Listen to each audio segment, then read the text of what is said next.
What's going on, everybody? Welcome inside a Monday edition of the Tall Can Audio Podcast. In some sort of disturbing aberration, still here in the TCA studio in beautiful Bytown, Canada, on your Monday morning. And Rob's over there. That's where the good news comes in, ladies and gentlemen. Matt's here. I'm here. We're on social media at Tall Can Audio. Give us a follow there. Subscribe to the pod wherever you're hearing us right now. Surprisingly, lots to get to in this mid-August episode of the show. This podcast coming to you with no tariffs on it. Well, we'll see. Or nobody's interested. By Monday, who knows, man? It's true. It is true. Sorry, Kyle in Boston. You may have to pay for this shit. Let's have a beer. All right. I'm good. Thanks for asking. Hey. Kevin Mickey was here last Monday. He wouldn't have been quite so difficult. Is Kevin Mickey here this Monday? No. Wow, I guess that doesn't matter then, does it? Miss you, Mickey. What are you having over there? What, you fighting away with your San Jose Sharks bottle opener to Yeah, that's what's happening. Yeah. As I was telling you, I did a little. Wow, it was an epic journey with my dad. Oh, I should open my beer first. Yeah. All right. No. Well, we can get right to it.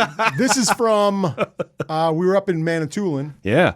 So this is from the Split Rail Brewing Company. Oh. Which is in sort of the opposite end of the island from where Manitoulin Brewing is. Have had one or two things from there as well, though. Very nice normally. So this is it's called Call of the North. Okay.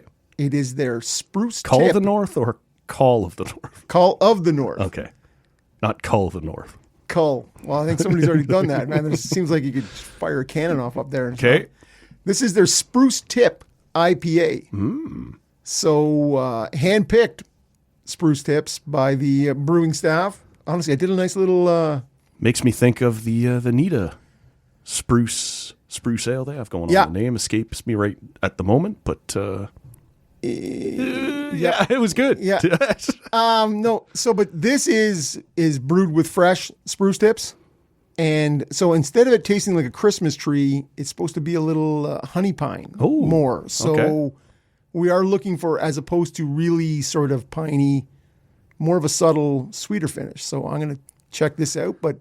We will circle back to your trip to Manitoulin in a moment, but I'd like to get my beer open, and I'm going to go ahead and do that. This is from Rorschach. Back-to-back Rorschach Mondays, actually. Last Monday on the aforementioned show with Kevin Mickey, I can't speak for that guy. I had a collaboration from Town Brewery in Whitby and Rorschach in Toronto called Step Bros, which was very nice. This one is called Marvelous. 6.5% New England IPA from the Rorschach Brewery. I'm not really sure what has transpired here to leave me at a place where I'm doing the same Toronto brewery on back-to-back weeks, but I dug into the fridge and realized this one's been sitting here for a while, waiting for a more traditional Monday show to try it. So that's what we're going to do. How was the trip through... Well, first of all, this is coming in at 7%, 7.0. And it has a nice... It starts out with a regular sort of IPA, but it finishes... It has a little... Yeah, almost like honey. It's a little sweeter at the end. Subtle. Yeah. Very subtle. Okay. But very nice. Not boozy at all at 7%.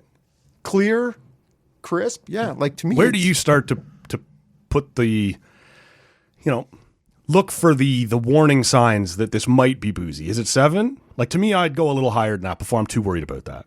7. No, 7 to me. If it's above 6.5 within most of the New England style IPAs come in sort of 6 to 6.5.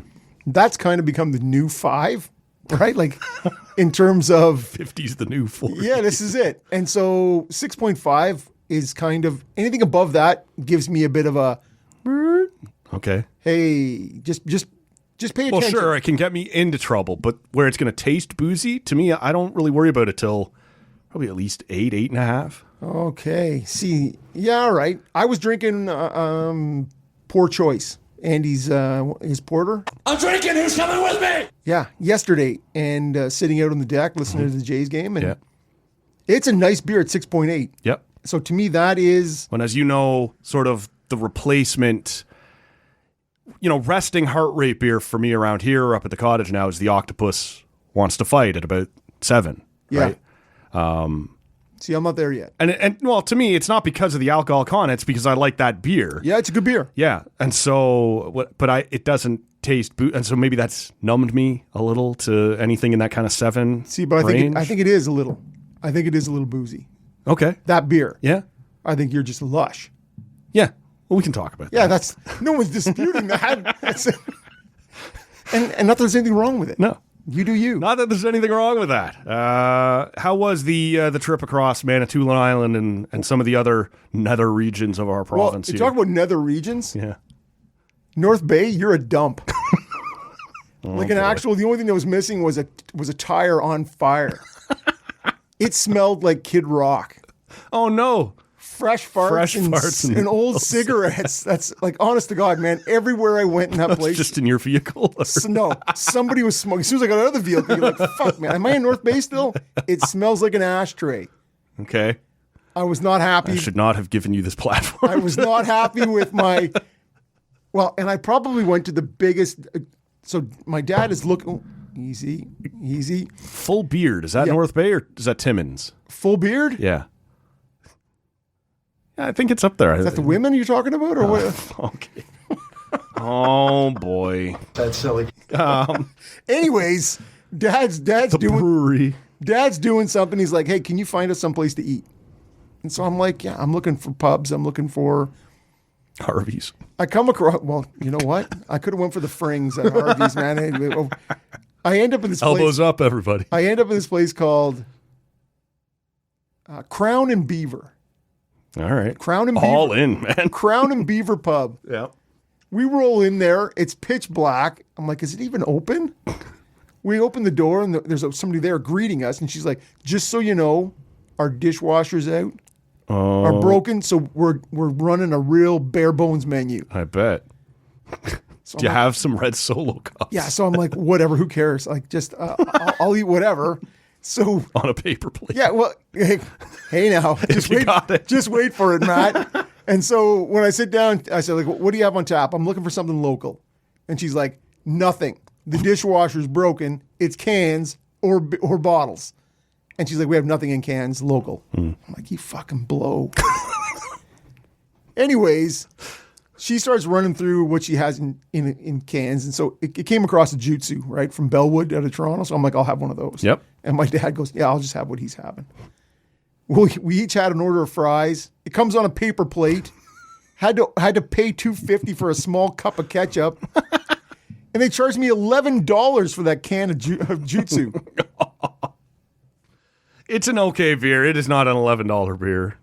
Most things are not. Well, and to me, this is Sudbury. So there's two people standing at Was the it Saturday night? Tell me it was no, Saturday night. no, it was like it was a Thursday evening. Sudbury Thursday night. And so there's these two people at the bar, and I hope they're not good listeners because Oh, boy. the guy was one of those guys who's always like he's speaking into a megaphone. Like everybody in the whole place hears him. Okay.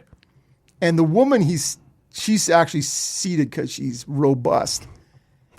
But she's wearing a shirt that says, exercise just enough to fight. And I'm like, this is... Available at the front door of the Peterborough Canadian Tires. Oh, man. Came time for the bill, and she's like, do you want one bill or two bill? And my dad's like, just one bill. And she's like, whatever. And she walks away. And I'm just like... Whatever. Anyways. Thanks, Kiki. Yeah. North Bay. Not so good. Yeah, I don't think you're going to see me anytime soon. Anyways, I was super interested in hitting Manitoulin the next day and hitting the Manitoulin Brewing Company Yep. and Split Rail, Okay. different sides of the island. Yep. We roll up to Manitoulin, which is right at Little Current, right when you come across the bridge. And we pull up. Like, it looks like it's not open. Get up, the door's locked. And so I'm talking to my dad, and he's like, I said, well, where's the hours? And he's like, well, I don't know, but the beer fridges are empty. Manitoulin Brewing Company. Uh-oh. Closed. No. Permanently closed. Not just closed your day. Permanently closed. And one of the biggest reasons they're citing, or people on the island were citing, cost of aluminum. Yeah, okay. Cans. Just the cost is getting to be too steep. So anyways, I wandered over to Split Rail on the other end of the island. Wandered. Yeah, no, and it's actually, man, Manitoulin is half the size of PEI. Like, it's a big island. No, for sure. This is why I'm And so it's calling nonsense on it's you. in a, yeah, sorry. It did take us an hour. It's in a place though, it's a little village called Gore Bay. I actually know people who own a home in Gore Bay or own a getaway property in Gore Bay. So Up on a cliff, yeah, it's beautiful. looking over the lake or the bay, I suppose. Yeah, into Gore Georgian Bay. Yeah. Yeah, maybe. I have no idea, man. Really, it's in Georgian Bay, but maybe Gore Bay Is a bay within the bay? Yes, I have no idea. Sure. But so you've had enough. For those of you not in the Ottawa area, there's an appliance store called Corbeil. Ah, it's true. And the commercial, Fuck, that commercial's annoying. the commercial, it says, well, I'm not the expert. Corbeil's the expert. Rene Corbet? I must have said to my dad 20 times. Oh, no, I'm not the expert. Gorbet. And Your dad's like, I haven't lived in Ottawa in a I while. explained it to him the first time, Yeah. and he sort of chuckled, give me a, but then And it's one of those jokes with a diminishing return. very quickly. And I was aware of that, but Sure. I kept hitting him with it. Oh, but I'm not the expert. Well, Rob's one of those guys, as long as he's still laughing as he delivers it, that joke's going to keep coming out. It's Gorbet. So they did some nice stuff. Anyways, it was, I asked them, I'm like, so hey, Manitoulin, what's up with that? And they're like, oh, it's sad. You know, they're a big part of the community. We put them down. And I'm like, let's be honest though. I said, it's okay Yeah. to live in a small island and have one less brewery. That can't be the worst thing. And she's like, nah, it's not really. I said, two things can be true at the same time, right? Sure. Anyways, Dad and I, we hit breweries all the way around. So some of them I'll sample here on the show in the future. Yeah. But it was a good time. Spent 5 solid days with my dad.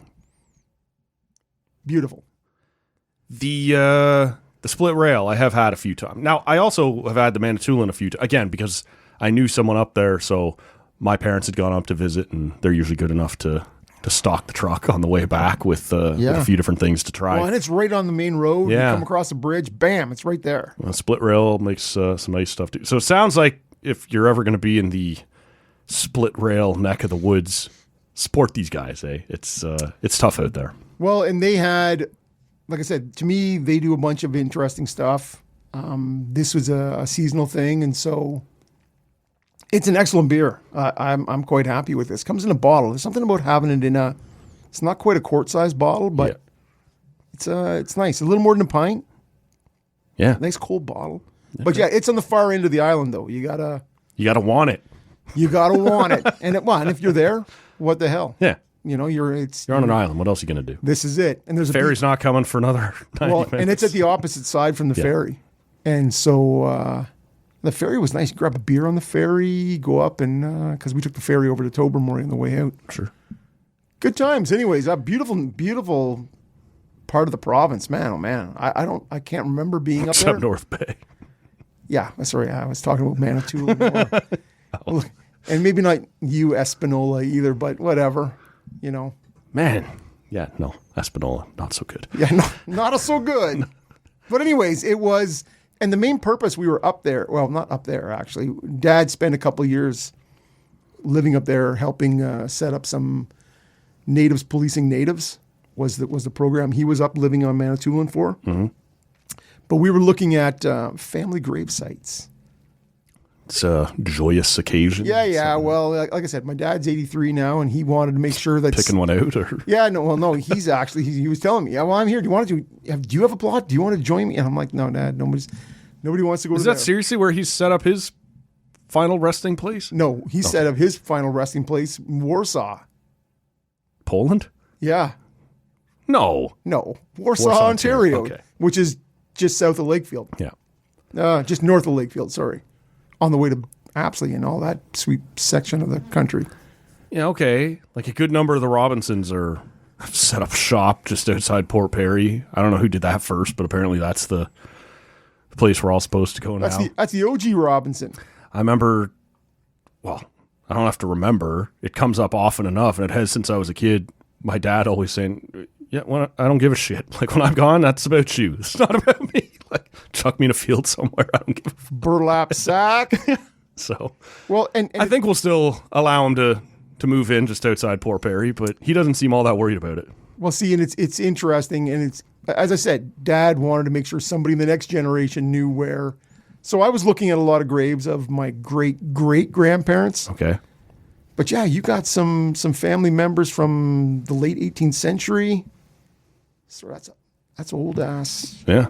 And so interesting. And that's all it was. Yeah. And we didn't spend a pile of time. Family exploration. But man, we went through New Carlow down to Eganville, on the way back through Metcalfe, over to Shawville on the eastern side of the Quebec side of the river. So I only know one thing about Shawville. The fair? I was going to say Brian Murray. The Murrays are from there. Yeah, exactly. That's all I got. Yep. Well, that's probably all you need. Let's start here just quickly, because I thought this was hysterical. I was texting with our buddy Lloydie, who had the misfortune of doing the pre- and post-game show for the last Red Blacks game. Yeah. He texted me and said that the best text they got during the post-game was, who wins the game next, the Red Blacks or the Sens? Yeah, I actually heard that. Great question, man. And I think there's a really solid chance it's the Sens. I do also think it's possible it's the Sens. You've made it this far into the season. You've now got 2 left with BC, 2 left with, like, there are no, I was going to say easy games. You're everybody's You are easy. the easy game. You are everyone else's easy game. I do find it, I got to be honest with you, unlikely that you don't stumble across a win somewhere. I'm looking at you, Hamilton. Let's hope. But it's not an unreasonable question to say we may arrive at September 29th or whatever. I think the Sens' first game is the 29th or 30th of September. 29th, I think. Yeah. And the Red Blacks still be winless. I sent you an article there from, this would be a little over a week ago now. There was a season ticket holder event out at the Canadian Tire Center. Oh, you're pivoting. Yeah, I didn't think you actually wanted to talk about the Red Blacks. This was my way of bringing up the Sens. Yeah. Perfect. Okay. I don't really want to talk about the Red Blacks. Nobody does, man. It's totally fine. They're pretty bad. But when you take down a Shreveport Pirate record, shit's gone astray for you. Yarr. Yeah. This article, we'll link to it in the show notes. Most of it's been out there for a little while, but there was some Brady Tkachuk comments. To me, that was all largely covered. If you have any thoughts on it, you're welcome to it. Nothing we haven't or you haven't. Beaten to me, to death. Yeah, it's all just more of the same. It's like repackaged as new or more interesting information, and it isn't really. But it does sound like they were sort of tight with the details, sort of not. They did talk about something I know you've been very passionate about. If you are a season ticket holder, or it sort of sounded like some of your smaller packages may also be a part of this, where you can buy tickets, buy extras for rivalry games, more prominent games. And you have talked about this before, that as a Sens fan, if the Habs are rolling through, if the Leafs are rolling through, it only makes business sense to sell my tickets. And it actually makes no sense for me to want to add them to my ticket package, where it's sort of like a tokens or like a number of dollars. Like you could add 3 Panther games for the price of 1 Leaf game. 100%, man. Something like, it sounds like they're going to try and get that part under control. If you are a loyal Sens guy, you will be able to buy more prominent games for a better price. Yeah. And see, the issue is, and you've addressed it, it was, I can go to 3 games or I can go to the Montreal Canadiens game. Right. And so it comes down to, but the other thing that they had with that was you could buy as a season ticket member, you could buy additional tickets at a discounted rate Yes. that would have a non-transferable or resellable option. So in theory, Rob is a season ticket holder. He has 2 tickets. For that night, he can buy an extra 2 close to him for the non-crazy ass price, the non-dynamic priced thing, and bring another couple of friends with you, Yes. or another, your kid and their friend or whatever with you, which also soaks up the available resale Yes. product that would end up in a Hab fan or a Leaf fan's hands. Yes. And see, the reality is, I would be more than happy to, well, let's just say you are a season ticket holder. Right. And you're like, you grab up a couple extra tickets.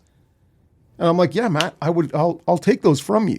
Sure. It's just me transferring you the cash and Yes. we go together or whatever it is, right? There's no need to transfer the tickets. Right. I would be more than happy to see some kind of thing. Like, let's look back to 2025 Leafs Senators playoff game. Yeah. Where they went through that whole game 5, Game 6. where there were so few Leaf fans in the building. Oh. Yeah. Anyway, I remember that differently. One of the earlier games, they did a much better job of keeping Leaf fans. I think by game 6, when the Leafs had gotten up 3-0, I think they had a harder time. But I know what you're saying. But if you can do these sorts of things where you go, you know what, I want to sell these tickets, whatever it is, and you have a local secondary pool of people to buy tickets from, that's the way you have to go. You have to explore whatever was successful then. You have to relook at that. Yeah, and I do. I think what they're doing here makes sense. It's worth a shot to look. If you're in our system, we know you are a Sens guy.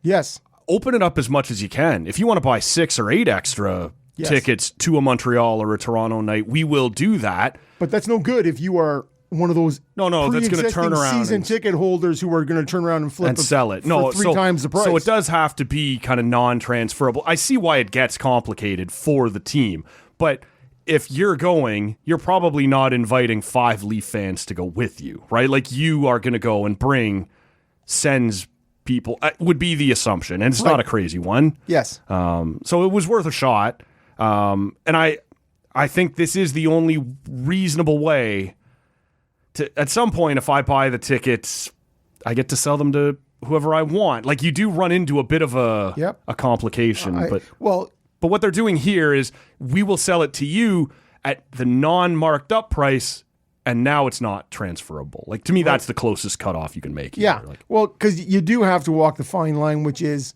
I have a family wedding. I can't be here. right. And I'd rather recoup my money. Of course, yeah. Like, there has to be... Could be a real thing, yeah. Yeah, you can't... It has to be a bit of flexibility. So I understand that. It's just, I don't know what you do when you have dynamic pricing. What you do is, in many cases, like mine, as I said, you price out your own fan, and you go to the person who's going to go to 1 game a year. Yep. Yeah, I'll pay $250. Yep. Bam. And I'll dominate your barn, and we'll have a hell of a good time. This feels like a step in the right direction. 100%. Feels like they have heard that complaint and they're doing what they can. In that whole article, and as I read through it, Yeah. that was the one thing that I was looking for in that was, if you're going to address tickets, everything, right? Whether it was the Brady thing, whether it was theme nights, whether it was all the fan experience. Well, the other one I wanted to ask you about, there's going to be apparently 4 or 6 free of charge buses from around the downtown area. Okay. 8 buses will leave from the downtown area. Now, you're not a downtown guy. You live out closer to the arena. Yeah. Is it... I again, anything that gets people, like, that takes down barriers and gets people to come out, I sort of get that. I've never really found that the cost Of a bus? of a bus was holding people back. No. The 400 series does do a nice job from multiple places into. Now, I've seen people complain that this one was late or didn't show up or whatever. Any complaint you can have with local transportation. Maybe when it's under their own control, it could do a little better, but I don't think the cost of the bus was people's complaint. These buses will still be 400 series buses. Okay. They didn't say that in the did not, article, no. but they're not going to run separate They're buses. on little school buses. From, Yeah.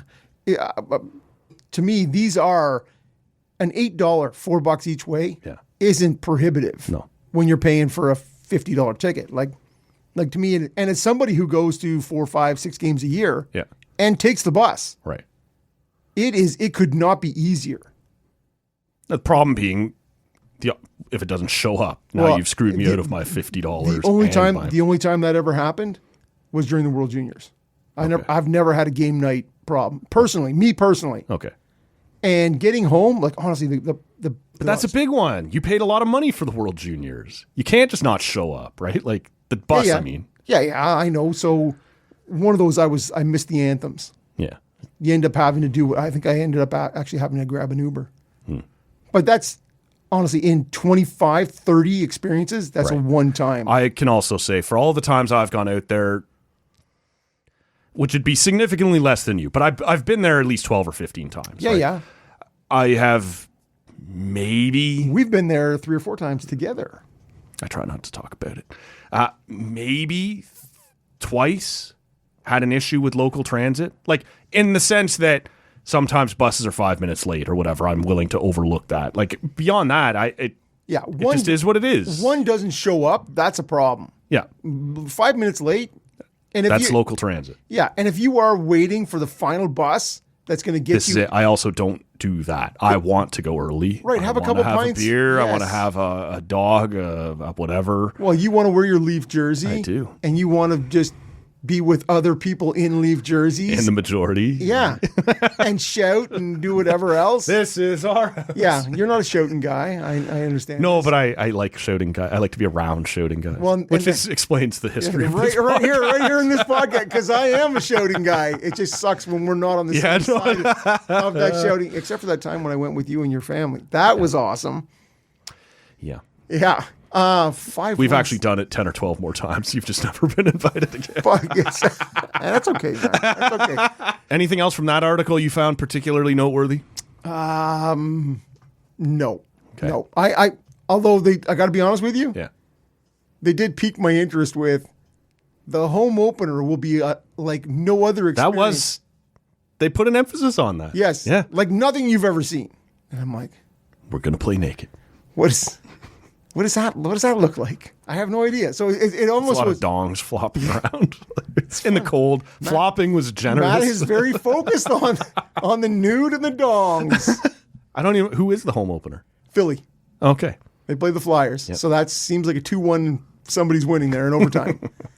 Not a shootout, but it is. Oh yeah, you got the Sens are on the road a little to start, right? Like they don't have the home opener for almost like a week or 10 days. Yeah. It's late. Okay. And so, but it's the Flyers, which so the way Travis Green plays and the way Tocchet plays, this could be a gross. Fans only, people. Fans only. Now who's focused on the dongs? Yeah. The other thing here, and look, there's a bunch of stuff. We're holding the Jays till the end. I should have said that up front because they're playing right now.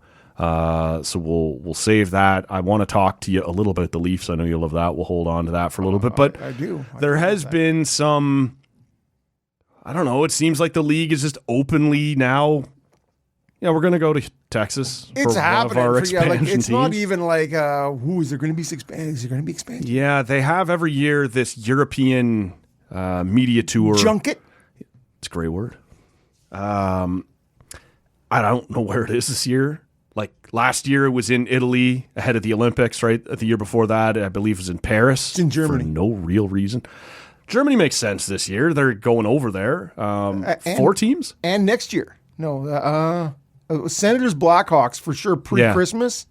And it's Dusseldorf, right? It's Dusseldorf. It's Stutzla's which is close hometown. to Stutzla's hometown. Okay, well, this is it. Next year, Edmonton. That's right. And somebody. Boston. Oh, yeah. Marco JJ Sturm. Peterka. Marco Sturm. There you go. We'll see if either one of them are still. I hope Marco Sturm gets fired. Sorry, Marco. That's harsh. Sorry, That's harsh, man. But that just means the Bruins have shit the bed. That's really all that means. Yeah, I'd be fine with that. Yes, I think there's thank a you. couple of fan bases represented on this podcast Yes. who would like the Bruins to stay down. So sorry, Marco. You just represent that. Yeah. Where the fuck was I going? Oh, expansion into Texas. It was announced at the junket that we're pretty sure we're going with this one ownership group. We think to Houston. You got somebody waving $2 billion over his head? Like, hey, now. That'll get your attention. Come over here. The brass rail. Oh, do you see fucking Zanzibar burned down? I did not see that. Yeah, you're not a local. This is tough, dude. No, I've been to Zanzibar. The roof is off. Oh. The whole place is topless. There you go. Wow, and the American, that's an American strip joint. We want the basement burned out too. Let's go. You got to have a little juice instead of beer or whatever, man. American. You're going with that. Oh, you're not allowed to drink in most American strip bars. But you can either be like little great wings, though. Little pasties, and not be totally and then you can drink, or you can drink and what? Yeah, I've never been to an American strip joint, exotic dancing center. Show up on Tuesdays, bullet wound Wednesdays, and whatever else. Anywho, your fault. I am so far off track. At that junket in Europe, Bill Daly was asked about expansion. And at this point, they're basically just saying we have an owner wanting to go to Texas. His preference is Houston, but we haven't ruled out Austin. That comes almost certainly. Now, they're saying it doesn't have to be at the exact same time, but like they're not going to run for long with an odd number of teams. So Houston, let's just call it, would put you at 33. A lot of people talking about Atlanta. Let's try that again for the third time at 34. Are you at all worried about, let's say, the talent pool being watered down? I'm more worried about the talent pool of my team being watered down. I think there's enough there. Do you remember what you lost to Seattle? Joey Decord. All right. So not nothing. He turned out to be okay. Their starting goalie. He wasn't immediately, but you're right. No, but he is now. Yes, that's right. And Team Canada was clamoring for him to get true. a Canadian Find your passport. fucking passport, man. Can we do this? And what was Vegas? Mark Mathot. Yeah, and they ended up trading him to Dallas for something else. Okay. The Leafs went through a whole convoluted thing for Seattle. They wanted to not lose Justin Hall.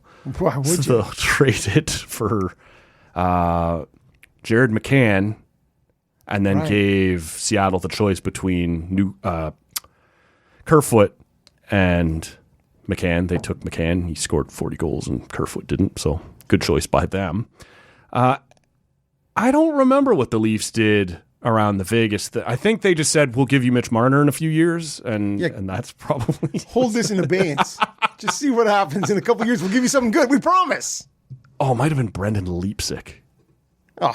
Who's now playing in Leipzig. Turned out to be pretty gross. Or Danzig or something. So, like, you do lose pieces, but, like... Well, it sounds like Toronto lost nothing. Mathot, his best days were... Yeah, it's true. But they didn't want to lose him at the time. But, Decord and Mathot is... Decord is the... For me, Decord's the tougher loss. That's... Yeah, I'm just suggesting compared to Tim Leeper and whatever else. Brendan Leipzig. You lost Tim it. Leeper.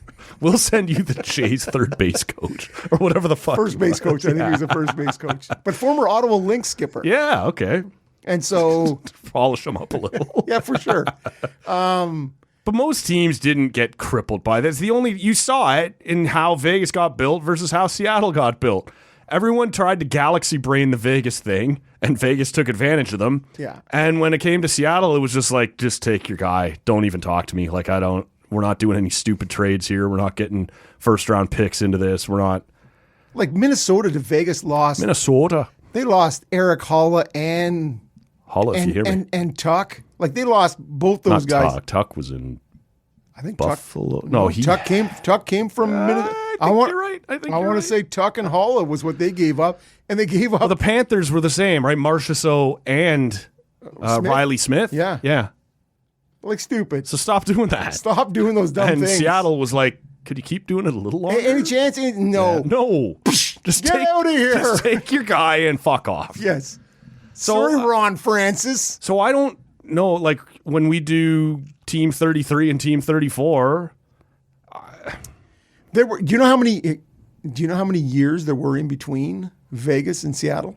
Yes. You read it in the article? Well, no, I just remember it was 2016-17 through to 2021. Yeah, 2021. Yeah. Yeah, or 21-22. Anyways, you're right. It was 4 years in between. Yeah. Because as soon as they said it, I'm like, what was the time frame in between those two? Well, so this would be, they're talking about the 29-30 season, which sitting here right now seems fast, but it's 8 years. Because if you have somebody, who, like I said, who's already said Friedkin has said $2 billion. I got $2 billion right here. We'll take it right now. And let's just cash that. You give us the green light, I'll build an arena in one of the two. Yeah. And look, Fremont, Texas. Well, let's be honest though. Like the metro area of Houston is 7.5. It's massive. It's like the fourth biggest market in the U.S. And you can talk up Austin, which the metro area is about 2. Yeah.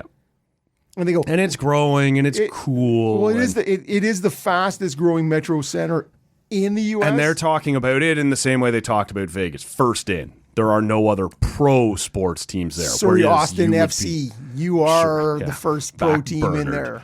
But Houston, obviously, having the Astros, having the Rockets, it's a tougher. It's a big, but it's also what the fuck's their NFL team called right now? The Houston not still the Texans. Oilers? No, Texans. Right. It used to be the Oilers. Yeah. Tennessee Oilers moved there and became the Titans. Texans. No, Texans. Fuck off, Matt. I had it right. Yeah, blame Matt. Yeah, Houston Texans. Yeah, C.J. Stroud and the like. Sure. Texans. Okay.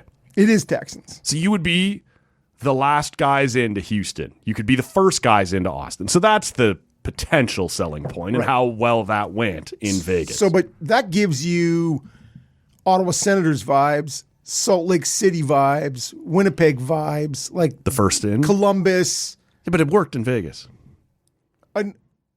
Yeah, I'm just saying that is a market that was so starved. Like it was like taboo. Yeah. Nobody's going there. It was a large enough market, Vegas. It's the problem was the gambling. Yes. We decided all the cities that I've named to you didn't have any of the major four. No. And so that's legit. Or any of the Vegas glitz in or population. Yeah.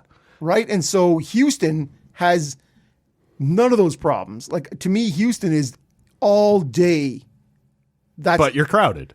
Like that's the yin and yang of it. And let's be honest, the NHL are sluts for the TV market.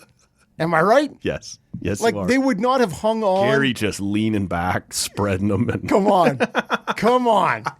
They would not have hung on in Arizona as long as they have without that market. Yep. And there's no reason they're going back a third time to Atlanta if it wasn't a TV market deal with that U.S. TV deal coming up. Because Get ready, Quebec. Yeah. When you put a team in Atlanta, it ends up in Canada not long after. Because the Calgary Flames, your Winnipeg Jets, get your shit together, Quebec. Because let's be honest, this is when you get to 34. Yeah.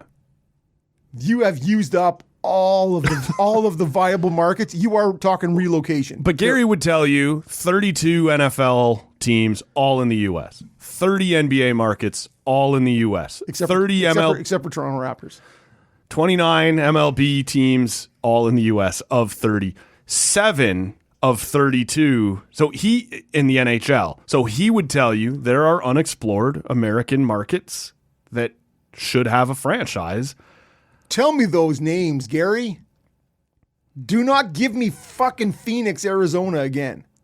Oh, I think that's coming. That's going to be on Bettman's tombstone. Yeah. Loves Arizona. I get full wood for Arizona. Coyote Wood. Yeah, Coyote Wood. Going to bed, Coyote Ugly. Wow, you've done great work here in the first half of the show. I miss Kevin Mickey. I was going to say, somehow I will get blamed for this, Oh, yeah. but you happily hook arms and go down that avenue with me. Like skipping, high Yes, knees. it's true. It's true. Later on, you go, oh, I feel shame about It's that. not later on. I mean, it's happening in the moment you're watching it. But yet somehow, Here we go. don't scratch that itch. Don't scratch. I can't help it. Let's take a break here. So I think what needs to happen is a new beer. More beer. And then we will get into some talk about the Toronto Maple Leafs radio gig. That's a big deal. We'll see what the Jays are up to. It's me. Oh. New voice of your Toronto Maple Leafs. Oh, boy. Here come the fucking losers again. Boo! Fuck you, Matt. Shout out on the air. Every broadcast. Every broadcast will start with that. We'll get a beer. We'll come back. We'll talk about some stuff. You kids can't keep your heads to yourself. I'm gonna turn this car around and there'll be no Cape Canaveral for anybody. That's it. Back to Winnipeg. Let's grab onto this with both hands by the haunches.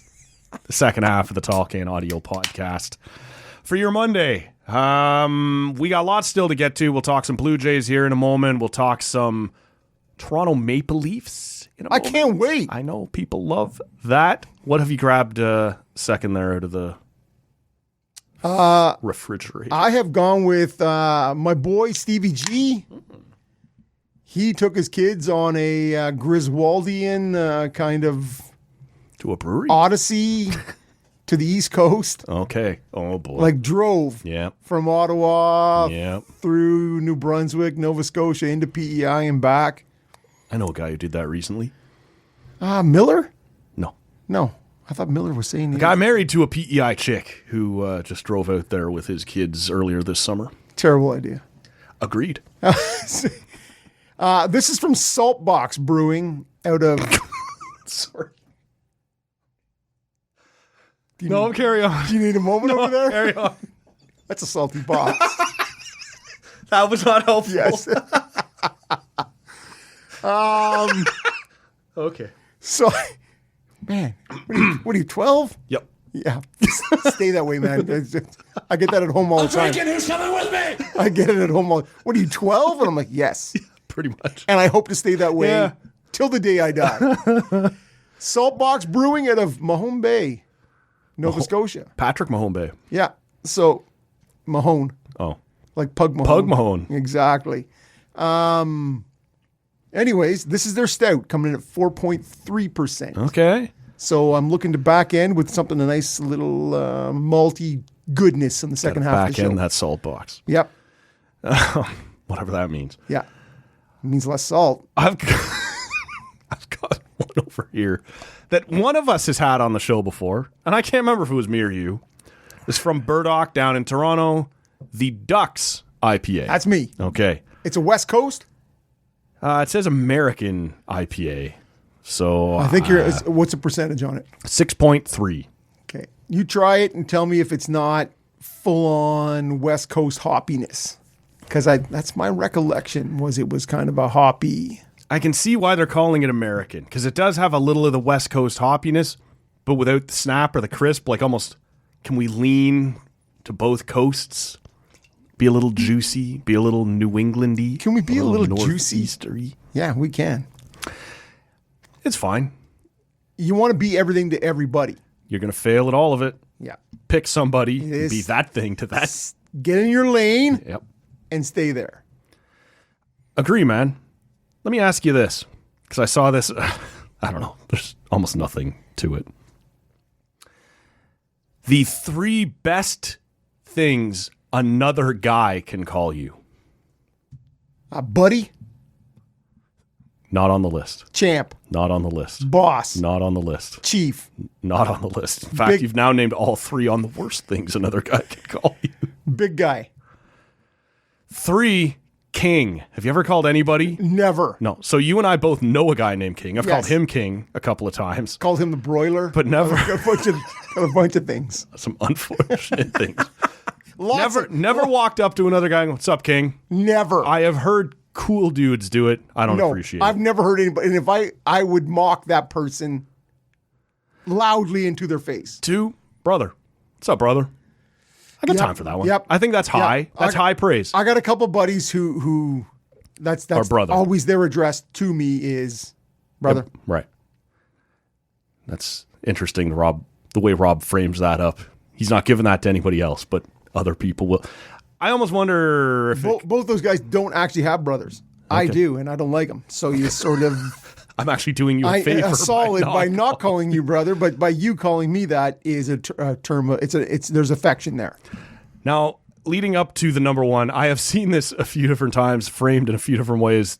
I think this is going to be beyond you and me, but number 1, the best thing to be called by another guy, big dog. What's up, big dog? Okay.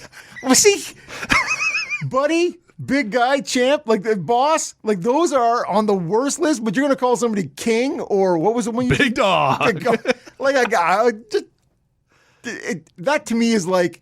So I've seen tweets being like, all I want in my life is one time for somebody to call me big dog. Right? Like, apparently this has become a thing. So I don't feel that. It's like an ultimate respect. I don't get it either. Honestly, I've spent 30 years in locker rooms, change rooms, whatever. Don't talk about my big dog. Oh, thankfully. Nobody has ever said big dog. But there's, and we know, and you have also spent a pile of time around sports, that there's nicknames that are cool. Yes. That you give to people who Otherwise, we'd all be the Duke. don't deserve it. Right? Oh, yeah. If you have a cool Almost nickname, anyone named Slim. is fat. This is it. For sure. This is it. And if I'm saying, hey, big guy, Yeah. what do you really mean there? Yeah. You're not. It's sort of it's sort of diminutive. It gives you the. So if I'm saying Sometimes these nicknames come with a barb, right? this Come is with it. Yeah. We know a guy, the Filipino Heat, Yeah. He did not throw heat. the Filipino Beat, the Filipino Rebeat. There's just a. Yep. If you got a cool nickname, it's probably tongue in cheek. And see, I don't think about, in the moment, you almost don't think about any of them. But in the moment now where we're talking about this, brother, that's the one, man.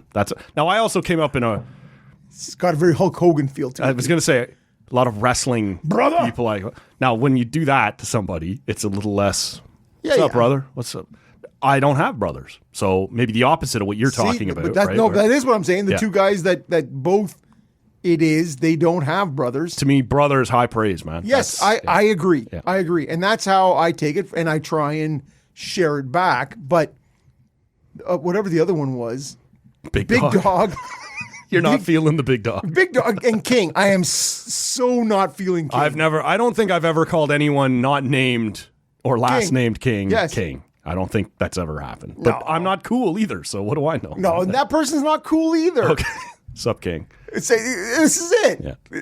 Do you feel that when you say it? no. When it leaves your mouth? No, that feels completely unnatural It to feels me like, to call what's anybody up? else. What's up, King? You're like, no, man. Nobody feels that. How about Prince? Would you go with that? Hey, Prince. Yeah, it's a little different vibe. How about Earl? No, all right.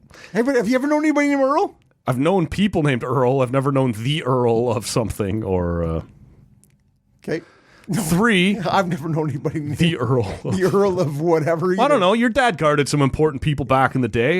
You know what? Yeah. That is He's probably true. guarded Yes, an Earl, yes, man. he has indeed. The worst names to be called by another guy. And somehow I'm more offended by this list because I think I've been called all of these at Yes. different times. Number 3, Chief. Okay. Hey, Chief. See, I understand that. That's got its own sort of indigenous. We don't go for that. Kansas City, good guys. Number 2, Boss. I'm a big You're a big boss guy. I'll call just about anybody. And I've never meant malice by it. It's just a greeting. What's up, boss? Hey, boss. Yeah, to me, it's always a bit of, there's a nod of respect to it. Oh, no. It's just a greeting. Hey, man. No. To me, they're interchangeable. No, I'll call anybody boss. You drop boss, but yeah, okay. I'm suggesting it has a bit of a, yeah. To me, boss, that is one of those things. I'm. It's apparently in this list you're supposed to take offense to it. Ah. I don't get that. The chief I get, boss I don't. Number one, buddy. Hey, buddy. And see, this is the problem. It's sort of interchangeable. My nephew's different. Any kid under 10 is getting buddy for me. What's up, buddy? What's up? Yeah. I'm not above saying it to grown-ass men either. Now. Hey, buddy. What's up, buddy? Yeah. See, and yet, if you step in front of me in line, it's also probably my number one. Hey, buddy. Hey, buddy. Yeah, see, What the fuck's up, buddy? Mine's fuckhead or fuckface or... I'm more aggressive, though, than my... But you've heard buddy in a bad... Hey, buddy, back of the line. Yeah. Hey, buddy, down in front. Yeah. Hey, buddy. Yeah. It's all about the framing of it, but... It's a tone. Yes. It's a tone in which things are delivered. If somebody said to me, hey, King, what? And yet, I don't know... Shut the fuck up. Outside of their actual names, any kids under 9, 10 years old, it's always buddy. Buddy. Hey, buddy. Yeah, see? What's going on, buddy? Like, Yeah. it can be a good thing. Well, and it's friendly. But again, a grown-ass man, I don't know how many people... It's not like I've never used it. All right. It's not like I've never used it, but it is more rare. What about the my man? Big dog. Yeah, see, I just think it's kind of... I remember you balking at me when Shrides and Josh were leaving our 1,000th anniversary party. I said, I appreciate you. You're like, I appreciate you. Like, what's wrong with that? What's wrong with... Yeah. Well, it's that's one of those things where I came into one, I don't know, there was maybe a year ago, and I said to you, what's good? Yeah, no, you can't do that. And you said, no, you can't say No, that. you can't pull that off. But see, it's one of those things. It's like, I don't know. I'm going to try this on. I'm going to see how it... And I have no issue with it, but it struck a chord with you. Yeah. Well, it didn't offend me. It was just, no. It felt not a too raw- urban for you or too street for Sure, you yep. or too... Yep. And so it's, I appreciate you. Yeah. Now, it turns out many 15-year-old girls say the same thing. That they appreciate me? I said no girl ever. Yeah, we're waiting on number one. No, but it's I appreciate you. It's like a thanks. Well, that's what I meant in that moment. I know. But I'm not a 15-year-old girl for the most part. Nor are you a 15-year-old gymnast. No. It's true. No. So, anyway, it's just one of those things where you go, it's the same thing, right? You go, what sounds right coming out That was not a Matt phrase. well, like, what's good or what's cooking? No. See, I've given you a pass on what's cooking a pile of times. Well, That's thank fine. you, Matt. Yeah. You know, I leave here go, Thank God, did Matt. Matt let give me a have pass that. on that? That's woo. What's cooking's fine. What's I'm gonna- good was I'm gonna not. Flap open the front of my shirt here because it's hot. Is it hot in here or is it just me? Kevin and Mickey wouldn't make me have this conversation. Was he in studio or was he on the phone? He was not in studio. Because I know he has family in the area. He does. Okay. But I was not in the area, so. Oh, you weren't here? No. Oh, okay. God, no. Kevin Mickey would not make... Yeah, I mean, I think Kevin Mickey would hold your feet to the fire. Kevin Mickey is a big dog. Like, What up, King? and as a wrestling guy, as a fellow wrestling guy, we both get big into brother. That's Everybody is. Everybody is, man. Everybody is. this is it.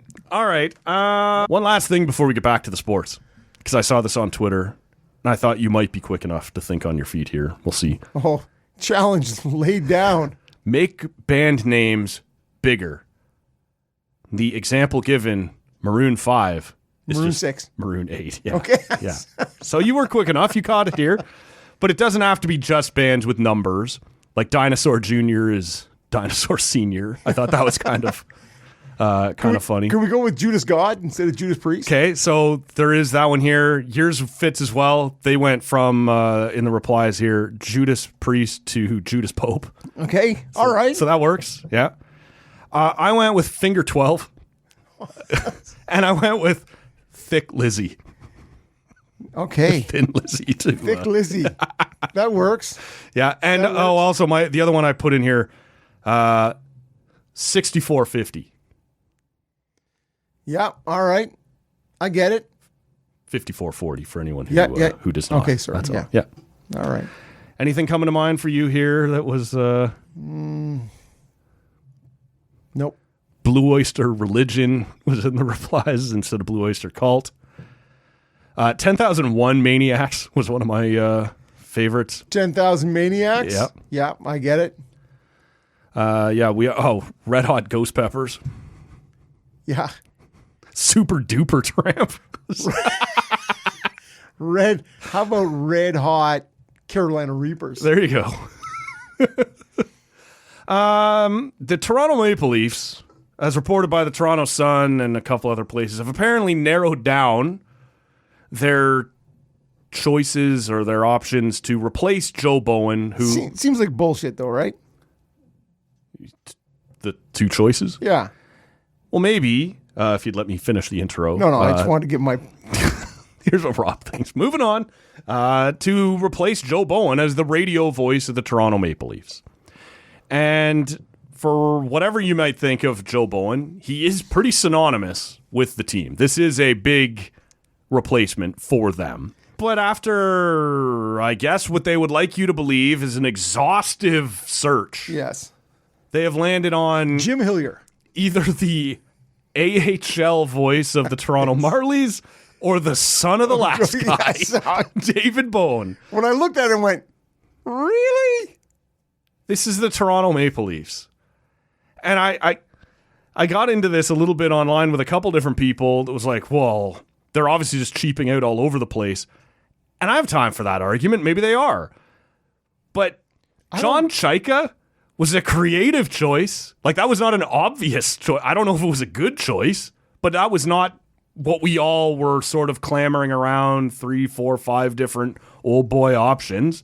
They chose somebody out there. Jim Hiller was not. He was an exhaustive 50-person search too, though. Sounds like. This is...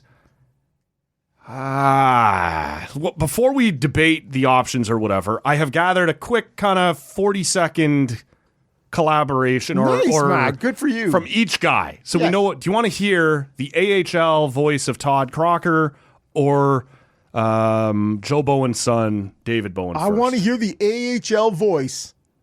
Here's John Crocker. Here is Todd Crocker. Okay, good. I thought his name was Todd Crocker. It sure is. One of the options to replace Joe Bowen on Toronto Maple Leafs radio. Down deep into the Leaf zone again, but not a lot of pressure attached to this as it comes back up for Nyes. 30 seconds left to go. Nyes will step off the wall, and now Matthews gathers it up at the blue line. Nyes out front, over the shoulder. Matthew Nyes restores the 2-goal lead. Takes the shot out front, scores! 3-5, phenomenal! A huge goal for the big man. Out front, Johnson scores! Johnson scores the first goal of the hockey game. Back to Johnson, out front, scores! On to them, hero, hero, hero! And it's back to 5-on-5. There's one in close, backhand, up top, Jacob Quillen. 5 seconds left to go. There's the shot, it's wide, and the Marlies will win game number 3 to take a commanding lead in the Calder Cup final, but not before some emotions boil over. Valimaki wants a piece of Lettieri, and he gets him in a headlock. Wow, that is playground stuff right there. That is, I hated that move. I bet you did, Todd Crocker. Wow, and I get 2 different voices from him there. Okay. The first clip, I'm liking that. And then it's got a bit of whatever the San Jose guy and a bit of the Detroit guy. Those two, he's gone! That Yeah. high, I don't go in for that. Okay. And before we get into it, let me hit you with David. Yes. Dave Bowen, the son of Joe Bowen. He has been the voice of the Sudbury Wolves. He has done one game. As you heard, there was also a Leaf clip in there from Todd Crocker, who stood in for Joe Bowen at one point. Joe Bowen's son here also had the opportunity to do that once. So mixed clips here. Tries to get it up top to Riley. It was up in the air. Morgan's able to move it across to Marner. Marner back up top for Riley. Now far circle for Nylander. Nylander across to Marner, throwing it out front. They score! Johnny Toronto taps it home, and the Leafs are back within one. Back to Parekh. Page sending it backdoor. Now McKenna gets it. Sending it across the one-timer. They score! Michael Hage wins it for Canada in overtime. Easton Cowan near corner. Cowan with some room. Trying to center. It goes to Robertson. Robertson to the net. It's floating around and just bounces wide. Stetcher, far circle to Robertson. Trying to spin free. He has a stick knocked away, and that'll be a penalty. Blackhawks win the D-zone draw. They give it away. Matthews in front. Scores! Austin Matthews ties the game at 2. What a beauty! So there's the other option. Can I just say Yeah. that last one, the Matthews goal, he's channeling his dad there big time, yeah? I thought that a little bit on the first one, too. Like, you can hear a little bit of Dad's voice in some of these. When it's the call. Yeah. Austin Matthews! Sure. It's the... He's got a real... I don't like either one of them, to be honest with you. I've got to be honest, I don't either. So I took some shit for this when I commented on Twitter because I've got a few people who follow me who know Todd Crocker very well. And I got nothing against the guy. I've never met the guy. Right. I don't care for your call. You got to separate those two things. This is it. And this is a bit of a issue here in this city sometimes too, right? When I want to comment on something or I want to ask somebody, but I don't know who's buddies with who and who likes who better than who. There's 1 degree of separation here in town, in this town, so for sure. you better be careful. So and yet that does this show no good to be careful or whatever. So right. I think if you gave me a choice, I'll take the Bowen kid because he's younger and Todd Crocker's like 58 years old. He is what he is at this point. There's just something about, and this is where it comes off as more mean than anything else. I don't like his voice. And so if that's all you've got for me for 2.5 hours is your voice, I think Bowen could grow into it a little. Well, so he's the voice of the Sudbury Wolves. The Sudbury Wolves, and then also that clip on the Canada overtime. He did 2 Canada World Junior games when they were over in Europe from the TSN 1050 studio. I don't know what was going on there where he had to do the radio call. But. Yeah. See, and I've listened to some Wolves games. Yeah. So to me, the radio feed, he just sounds college radio. I get that a little bit. And yet, maybe the point here shouldn't be which one of these two guys. It's why have the Toronto Maple Leafs not been able to branch out any further than, we looked in our own backyard. Here's the last guy's kid. Yeah. And our AHL voice. When you said exhaustive. Yeah. And then you go, it's our AHL guy and, as you suggest, Joe Bowen's kid. Right. And you sort of go, really? I have looked exhaustively for a new co-host.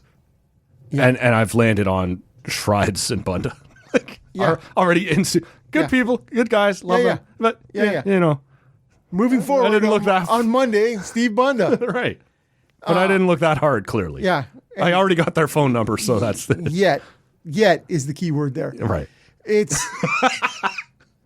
I just... And the Leafs. Like, I know people in Ottawa hate to hear that. Do better, man. No. Look harder, man. Well, but to me, it's everything. And you've brought it all up. Yeah. It's you went with Chayka, who nobody thought was ever going to get a job again in the league. Right. And the Leafs with 175 people in their front office. There is no budget on that. Yeah. And they have all the money. They have Oprah money. Yeah.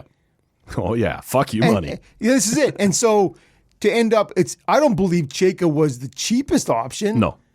I just believe that's for whatever reason what they settled on. And at least it was creative. And again, I don't know if it'll be good. We're going to find out. But you didn't just settle on True Living's assistant GM. And then to end up with a Hillier. Yeah.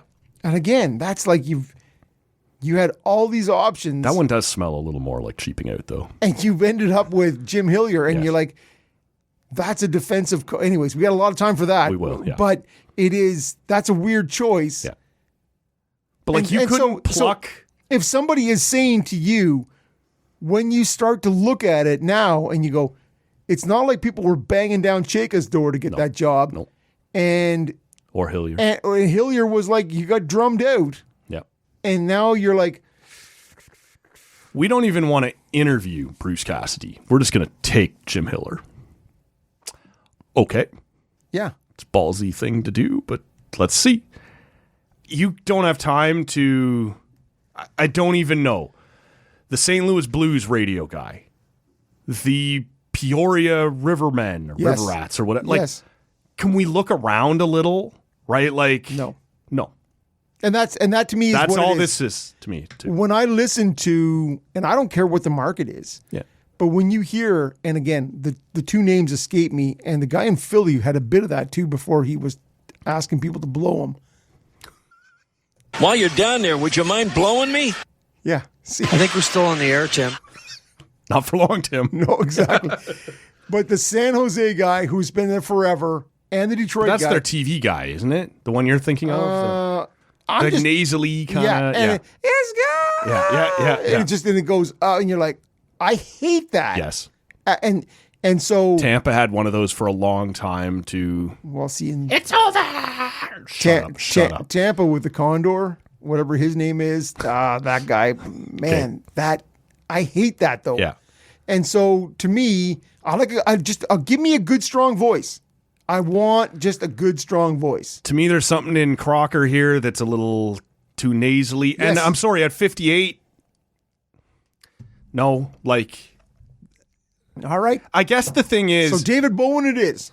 well, and as I've already said, this is my problem. That's it. We got two options. You don't like either one of them. I don't love either one of them. I think I could learn to love Bowen based on the family lineage. But listening to what we just heard there, no, there's nothing there that says to me the next guy. The you know. Well, and let's look here in Ottawa. The radio voice forever, and he's been generous to the show. Will be again this week. Will be again this week. So careful, please. No. Dean has a great voice. I can't stand the Sens, and he is, for me, a top 3, a top 5 voice in the league. He gets a little zany in the conversations. Sure. Especially out west, late night when fewer people are listening. And so some of those things, you're like, Dean, if you could just dial that back just a bit.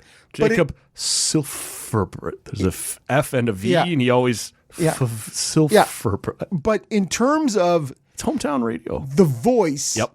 Big voice. The big boy voice. And that's what it is, Yep. right? It's the big boy voice. And when he call and so sometimes I hate this about Dean is if I'm just wandering into the room and I have the radio going and you hear goal, Right. and you're like, okay, Ottawa's just scored, and you're like, oh wait, Oh. no, it's somebody. It's Silverberg. Yeah, it's his level of excitement on the goal. Okay. It runs contrary to the hometown radio, Right. which just means he's calling a goal as a goal. Yep. It's a big moment in this game. Yeah. Right. And so sometimes I'm like, Don Dean, I get it. I need more. Oh, And yet I it's a goal. I'm with you. It's a personal scale because I also very much resent hometown play-by-play guys who, when the road team scores, like, here comes Stutzle in on the rush over to Perron. Oh, he scores. Fuck you. Yeah. Can you give a shit about your job, please? Like, Yes. I need you to give a little bit more than, I don't need you to be over the moon with your team just got scored on, but I need you to understand that was a big moment in the game. Yes. Like, Well, then Dean's your man. yeah. Dean's your And man. he is. Yes. He does a very good job. He does a very good job. And this is why, outside of the Sens, he used to very frequently do CBC playoff Yes. rounds in the first round or two, and he'd be doing whatever it would be, St. Louis versus... Do you be doing the Toronto games? Oh, no. No. Sorry, No. But they had their guy for that. They had their guys. Yeah. Anyway, I never walked away from a whatever it would be, St. Louis, Colorado, first round Yes. playoffs going, Dean Brown did a bad job. No, he Dean could competently do that job. Yes. And Dean is, and for that whole, when he was working with CBC, he at the same time, I think that's sort of in that early 2000s. Yep. He and Denny Potvin were doing Sportsnet games. He was doing more sort of TV Yes. he had sort of in the regular season. No, that's right. And so he's gone back to doing strictly, well, not strictly, but almost exclusively Yes. local radio. And he's good. He does. That's the voice, though, that I'm looking for. I'm looking for something that's a little deeper Yeah. and doesn't hit. But I think you also have to be conscious of, and I have to be conscious of in this moment, like I don't want to be.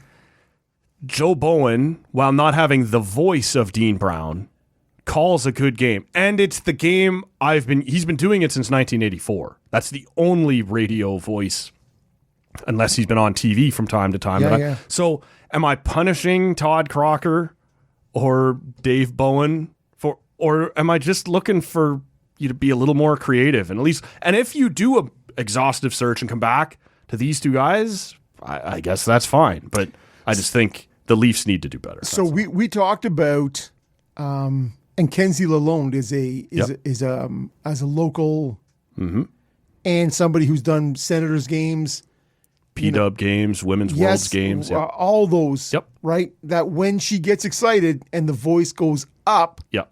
I don't love that. Right. I don't love that.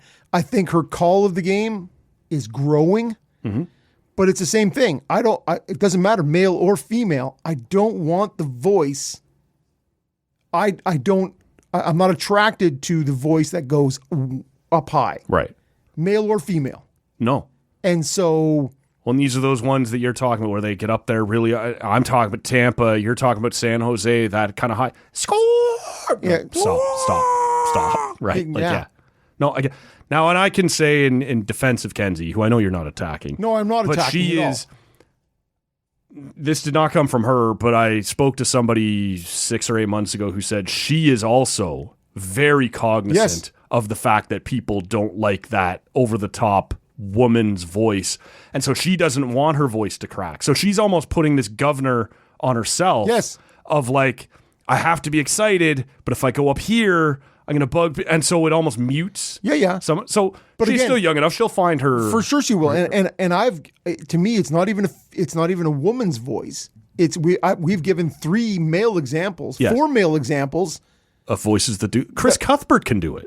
And I don't love that either. No, I know. But I'm just saying it can happen to you. It can. Yeah. It can. And that's all I'm saying is, so it's not even a female voice. No. And so Kenzie's call, I've said this before too, there's things in her call I don't love either, but I'm also cognizant of the fact that she is a young play-by-play voice. Yeah. I look at Harner Ryan Singh. Yeah.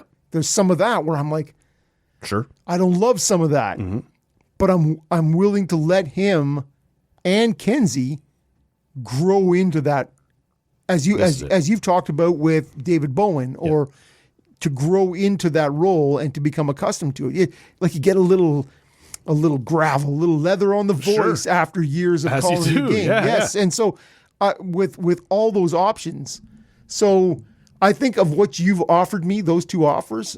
I am also probably going with David Bowen. Yeah. It sounds like they're leaning towards Todd Crocker, but we'll see what happens. Well, because Todd Crocker in another 15 years will be retiring and David Bowen this all will again. be available. And this is the other thing that we hear about often. You don't want to be the guy after the guy, right? Like, you don't want to be the wife after the wife. well, I don't. That's. You didn't want to be George Strombolopoulos after Ron McLean. You don't want to be. You want to be the guy after that next want to be guy David fails. Amber. Well, I'm not sure I that's got time. going to I got time for David I don't mind Amber. David Amber, but I'd rather David He's not Amber the than guy. Ron McLean. okay. We can do that another time too. Yep, sure. But yeah, I think whoever you throw in there after Joe Bowen is going to get roasted, whether it's fair or not, right? Like he's just not going to be what everyone is used to. And Yeah. And you would like, yes, as a Maple Leaf fan, would like your team to have looked at more options. that's all I'm saying. This has become more of a debate about the 2 guys than I meant it. And probably once I threw down the clips, that's what it was going to come across Of course as. it was. But I would like to have just known that you looked harder than that, right? You would almost like to look at Now it's mostly. Does the Calgary Hitmen got a great play-by-play guy? No. Well, I don't know. No, or the Red Deer Rebel, wherever. But that's all I mean. There's some ECHL team somewhere. There's the TV guy for the Coachella Valley. Yeah. Whatever. Just look around, man. Is there someone Ontario-born maybe who is looking for their next big break? Wants to come home. Yeah. Who's doing radio for Peoria, as you suggest, or Albany, or Utica. And you go, we're going to give you a chance to come home. Right. I think there is, and even if it's, as you suggested, if it's a Canadian guy who's doing... And I'm not saying it has to be Canadian. I'm just saying a guy who would jump at that job, right, to be the next... I'm talking about somebody who is a Ontario guy who is doing St. Louis blues broadcasts or Nashville broadcasts. And they go, I would make a move back home because the Leafs are a draw. That's what you're hoping for. Yeah. I'm the Leafs. I can bring anybody in theory. I don't want to have the... And he's 51, let's say, the voice of the Nashville Predators the on Tulsa TV, Sand Lizards guy come here and well, if he's good, I'm fine, because at least I know the Leafs have taken their time to look around on that. But if, I don't know, the Blue Jackets guy is a Toronto guy or a GTA guy and is anxious to come home at 52, his kids are out of the house, but they're having their own kids, and I just want, maybe his kids... Look around, man. Yeah. That's all I'm saying. You're feeling like your team has been dumpster diving a couple of times many times. That's what I'm feeling. And right now, David Bowen and Todd Crocker, you are the recipients of the Chaika Hillier train. Just look around, man. It just feels very uncreative. You could do better. And maybe you can't. Maybe they did do a big exhaustive search and it did land right back at Joe Bowen's son and Todd Crocker. Well, then take a look right here. Feeling unlikely. Or Kenny Walls. You know what? Maybe you and me go and do it. Oh, nice. That's where I'm really feeling burned. They didn't call us. Your Blue Jays downed 8-3 by the Yankees on Sunday. Moves them to 5-16 on Sundays this season. Pretty bad in closeout games of a weekend series. We'll see how the rest of the day pans out. They went into Sunday at 0.5 games back. I don't know why I did that. Half game I was going to ask the exact same thing. Well, it's been a while since I've had to look at any spreadsheets or math here over the summer. A half game back going into today. They could be anywhere, a game and a half back by the time the day finishes up. You and I didn't see a single minute of the game in here doing the show, but it's been 6-8 weeks since you've been able to weigh in on the Jays. Where do you think we're at here, headed into the... this was the final tough stretch, right? 17 games against really good teams. You don't see anybody the rest of the way over 500. Yeah. And they have, I believe, of the 30 games remaining, 30, 31, something like that. Yep.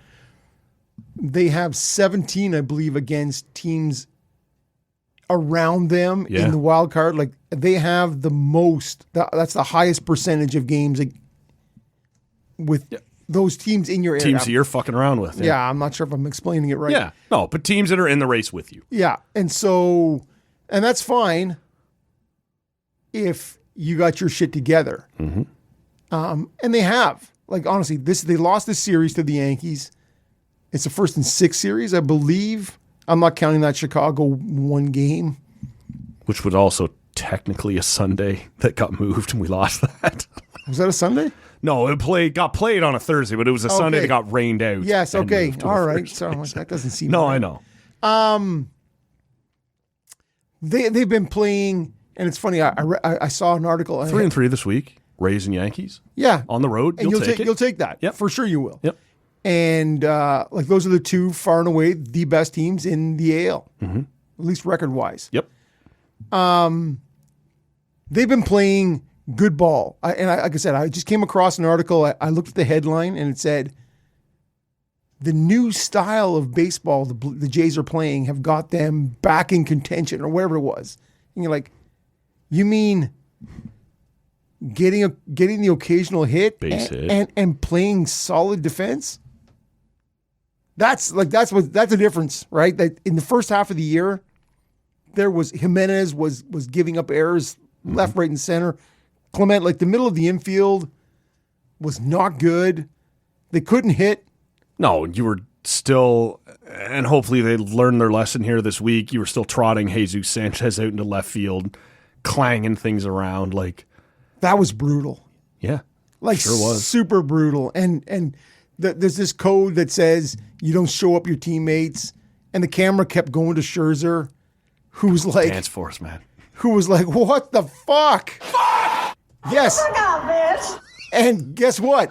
I'm watching the game, and I'm feeling like Scherzer's feeling. I also am feeling like Scherzer's feeling. I got no time for you, 42 years old, having a little tantrum out there, like showing up your teammates. I grow up, man. Oh, see, I'm on. See, I think we showed him a little love last year in the playoffs when Schneider's going to come out and he's yelling back at him, "Don't come out here," and that. All right. But you have like a 7.5 ERA this year. Yeah. You have not had a single one of your outfielders throw a little tantrum when you blow up throughout the first half of this season. When you give up a homer, I just think a couple homers. When you give he's been up, brutal. When Sanchez makes that play, like Jimenez was doing the same thing. Do you blame him?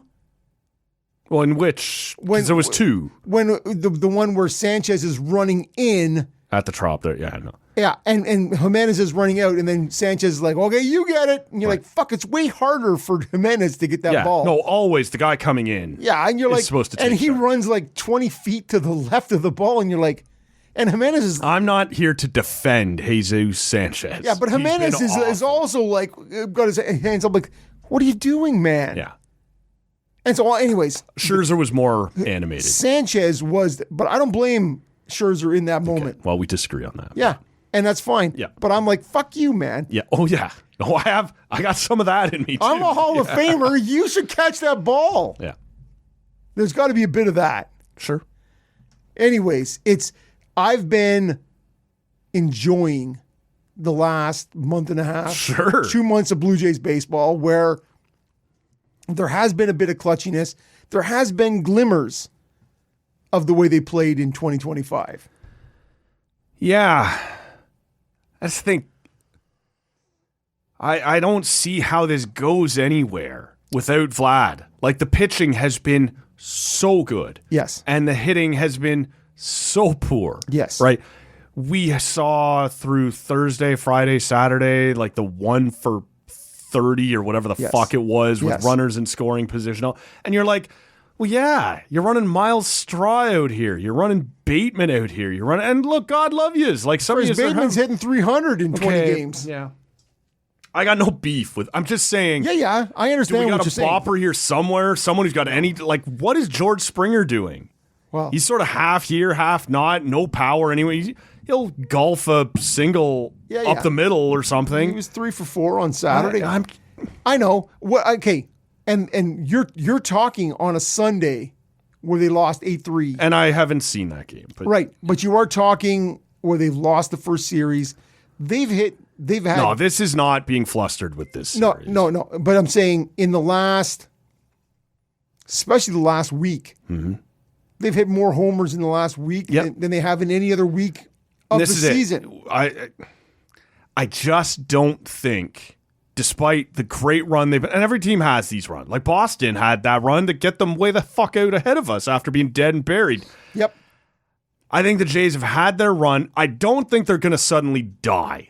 I just don't think there's enough offense here over the course of the next 6 weeks, 5 weeks, whatever it's going to be, that allows you to what did we say, 7 teams, 5 teams in this race with the Rangers, with the Mariners, with the Orioles, with the fucking Twins, with Guardians. Ranger, yeah.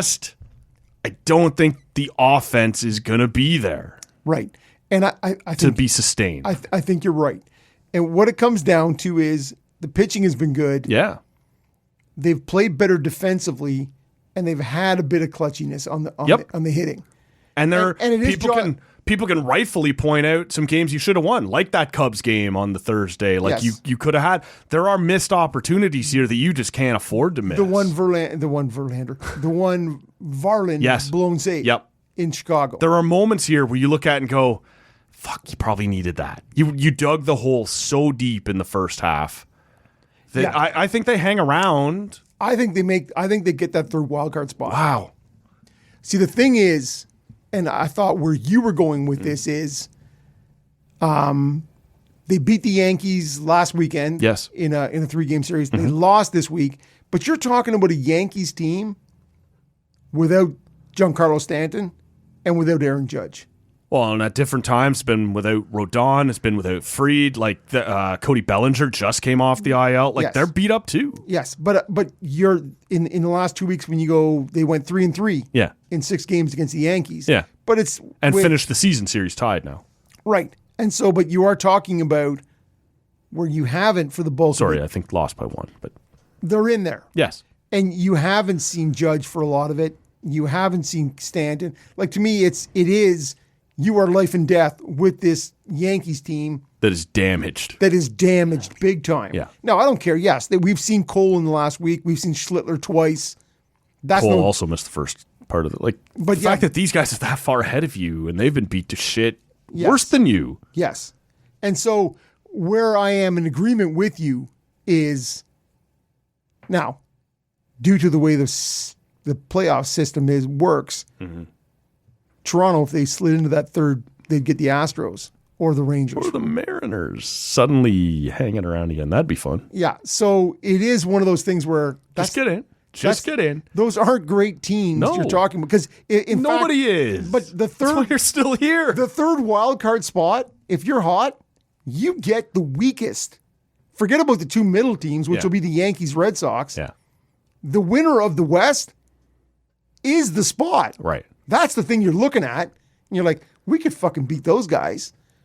Now, is there anything beyond 30 this? odd games between you and that. I know. But, and that's what I'm saying is I think this team, with the record it has and the record of the teams they Like, play. I need to see Miles Straw a lot less.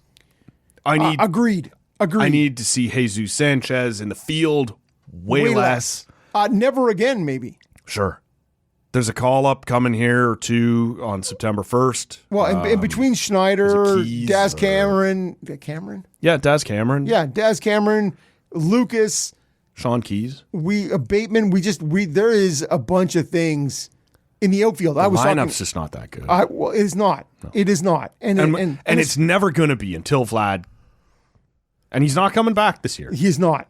This is what you're getting out of Vlad this year. Maybe he can reset. He probably will reset over the offseason. But this is a disaster season, and to assume it's going to turn around in the next Like, one. I'm listening to the post-game show on Saturday. He went 2 for 5 on Saturday, and he was a double play ball. He's a rally killer. But there was the one where, he kind of half runs it out and then slows up at the end. He's just, and maybe it's his hamstring. Like, I'm not trying to rip the guy, although he deserves a little more criticism that he's getting from Sportsnet. Well, from Sportsnet, but Yeah. everybody else. Yeah. Well, But at the end of the day, this season is, like, to me, if he ends up with 265, his home runs are, the numbers are so bad. so bad. But this team Like is the whole I haven't hit a home run at home yet isn't cute anymore. It's not fun anymore. It's embarrassing. Like, it's crazy. It's crazy to think. It is crazy. He's still at 7 home runs, I think. 8. Did he hit one today? No, I think he was already at 8. Okay, I think he's at 7. Okay. None of them at home. None of them at home. That is the point here. No, they weren't at home today.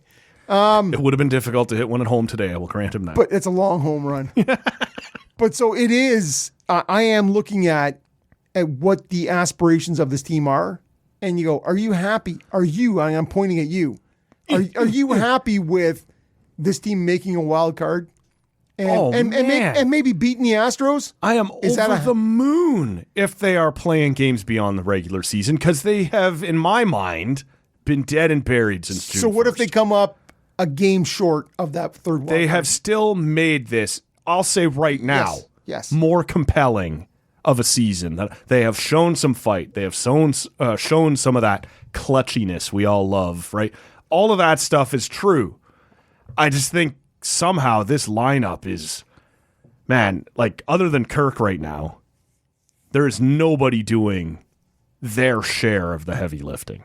Kirk is the only guy. Yeah, Bateman is the guy. And Bateman is the guy. Okay. Lucas has been brutal. Since the All-Star break, he's been a little bit better over the last 2 weeks or so, but when you look at the numbers under the hood for him, he's been awful. Great with the glove, though. Yeah. That outfield defensively is fantastic. Yes, that's not a guy who starts. But I don't the game. want three guys like that. But if you can bring Lucas in the second half of the game, and he RBI single, home run in the ninth. No, and there are moments here and there. There was another one out west somewhere a few weeks ago where he hit a bomb that, again, kind of shades our opinion of what you've been doing lately, right? Yes, like I remember the big hit. I remember 100%, and the big plays in the outfield. Yes. The couple of so I got time for Nathan. The couple great catches and the throw it out the plate. Like those things are 100%. Those stay with you, right? More than the pile of times you keep the 212 average. Yeah, no, I get that. And Nathan Lucas should not be starting. Miles Straw should not be starting. Daz Cameron should probably not be starting. My boy Santander, man, he's coming back, going to save the year. You've said that. And I very, very real believe it. But that is the thing, right? I saw a great tweet that was like, do you think Anthony Santander knows Dalton Varshaw's been traded? Has he ever met Bateman? Is that guy anywhere near the team right now? Is he just off somewhere, hitting off a tee and going enjoying his day? Yeah. I'll show up and see who's at work tomorrow. He and Barrios are somewhere. Yeah. And they're drinking Del Sol's somewhere. Like it's Corona's on ice somewhere. Jose Soriano. I didn't know you lived here now, man. Good to see you, buddy. Another Spanish guy. We love that. So to me, I do see this with the schedule they have ahead of them. Oh, yeah. And look, it's on the table. And the pitching they have, and if they can play better defense, this batting will get them into a third wildcard spot. What it gets them beyond that? Yeah. Well, at that point, and I'll be happy with that. Yes. In the next month, I will be happy with that. If they're into this, like if they're still hanging around in the last 10 days of the season, for me, it'll be a lost season based on what I expected on March 25th. It will be a brilliant performance based on what I would have expected on June 10th. Wow. It's how brutal the AL has been. Yeah. Like if you look at the Tigers were like well entrenched in that third wildcard spot. Yeah. And they've gone 2-8 in the last 10, and they have been going right to the bottom. Well, it's so funny. Like if the Bruins, the Red Sox had just stayed as shit as they'd been and that everyone expect, like you'd be in a playoff spot right now. Yes. And all of a sudden they're just like, no, we got 2 or 3 hot weeks in us, and then we'll go right back to being kind of 500. But once you've had a run like that, they had a 32-5 record. Yeah, that's a hot 6 weeks. They were crazy hot. I agree. And then when we saw them cruise from there, and we took 3 out of 5 from them, 3 out of 4, and you're like, that team you fuckers, really? Yeah. Well, and I look at this doing ahead of my. I look at these Yankees, and if it's not for the pitching, if it's not for the pitching, you're like, who are you? These Yankees teams are. Grisham is the guy. You're like, watch out for that Grisham guy. Other than that, you're like, Jose Caballero, get bent, fucking around with Chisholm, all these guys. You're like, get out, Wells, get out of here. Although he hits a game tying. Yeah, I know, or close to tying. It was a 2-run shot that made it 4-3, I think. 175 average. Yeah. Fuck you. Yeah, but that's all you need. When do you hit him, Matt? When do you hit him? Yep. All right. That's enough of you for a while. Yeah. What do you think? What do you think you've done here today, Matt? Are you proud of this? Is this one of those ones where you, or is it just one that gets you further closer, a little bit closer back to the cottage, a little bit closer to Labor Day? We got something in the canister later on. Perfectly passable episode of Talking Audio. Yeah. Well, there's been about 1,500 of those. It's good to see you, man. Yes, I agree, man. It's nice. It's good to see you. You also think it's good to see you. It's always good to see me. No, it's nice. And if I wasn't here, I'd be drinking beer, listening to the Jays game on my pool deck. Listen to them lose. Yep. Instead, we have this. We have good witty banter. We have witty banter. Last quick thing. We have banter. You got to... Somebody else gets to decide how witty it was. Or good.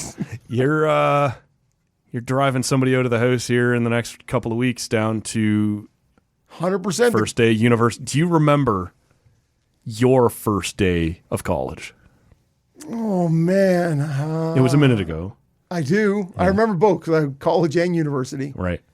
I'm going to the Wayback Machine. Yeah. Well, the college was first. Yeah. Yeah. No? Yeah, no, I do. Were you nervous? Do you remember of that? Like, are you... Like, I was nervous. Do you know what I remember? So, I was living with my older brother. We moved to a new apartment the night before. So, we had a half a keg of beer. Seriously. I'm getting ready for school, Mom. So, it was his first day. He was in second year. I was going into first year of my program. He was in second year of his program. This in London? In London at Fanshawe. Yeah. And the people who helped us move into this apartment, they were done and gone. Pizza was gone. And we had half of that half keg of beer. So, and we stayed at 5 o'clock in the morning. And I went to my first classes of college. So you weren't nervous. I was not. Pretty loaded. I was grinning, greased, and gassed. And say I didn't make it to second year. No. Okay. But that was my choice. Yeah. Okay. The industry didn't work for me. I moved on. Went to university after that. But broadcast journalism, baby, day one was half a keg of beer. It was just. BJ didn't give as much to Rob as Rob gave to BJ. 100%. 100%. It's true. I got way more from BJ than BJ ever got from me. Yeah. You? No, I was nervous. I didn't. Which one though? You did 2 college programs. Yeah, no, started in Sarnia in 02. Didn't go very well. 19-year-old Matt Robinson. I was nervous. Didn't know anybody. Turned out it wasn't a good program for me either. The Imperial City? Yeah. No, if they had the brewery. I was going to say the crooked something van. What's their... No, that was... Imperial City. That's a different brewery. There's another one that was like 8 guys in a van or whatever. Like there's a crooked uncle or a different... Van full of weirdos? Van full of weirdos is not the name of the brewery, but that is the name of the beer I'm thinking of. Anyway. No, that was not around when I was... But you're 19, you're worried, you're I just didn't know anybody. I wasn't... of course, man. I wasn't comfortable. You need to be more loaded the night before. Apparently. Should have had a half a keg and shut her down around 5:15. The second time, a little less so. Like you went and... I was more comfortable with what I was taking. And you had a bunch of friends there too, no? You had some... Yeah, but nobody in my program. But yeah, at least you were all sort of rolling out together and, whatever happened during the first day, you'd meet up later. And got your Hilliard paper and your binders and all that goodness. Oh, yeah. What were they called? The note tote? Yeah, fold for over? sure. Yeah, of course. Anyway, but yes, I am sending the last one in my. For now, I'm pretty sure this is I'm snip the swimmers. I'm a long time ago. Last one is going out, heading down to the Queen City. There you go. So out of the house.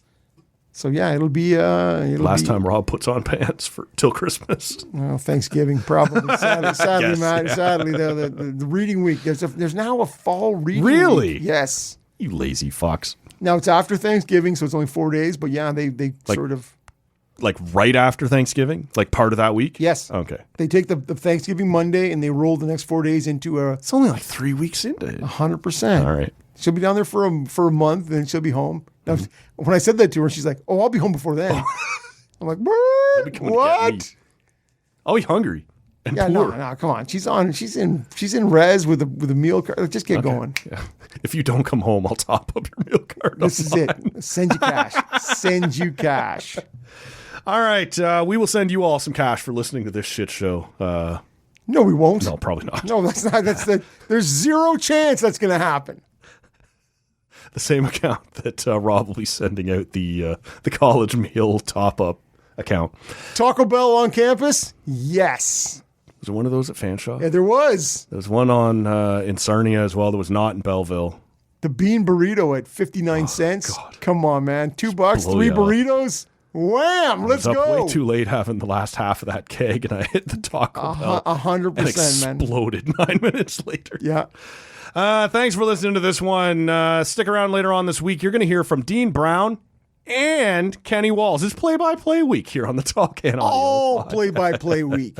And see what they're talking about in terms of maybe they want to work for the Leafs. Oh, man, either one. Or both. Like, tag team that shit. Okay. The conversation's already been recorded. Whoops. For Rob, my name is Matt. We're on social media at Talk and Audio. Have yourselves a great week. We'll see you on the next one. See ya.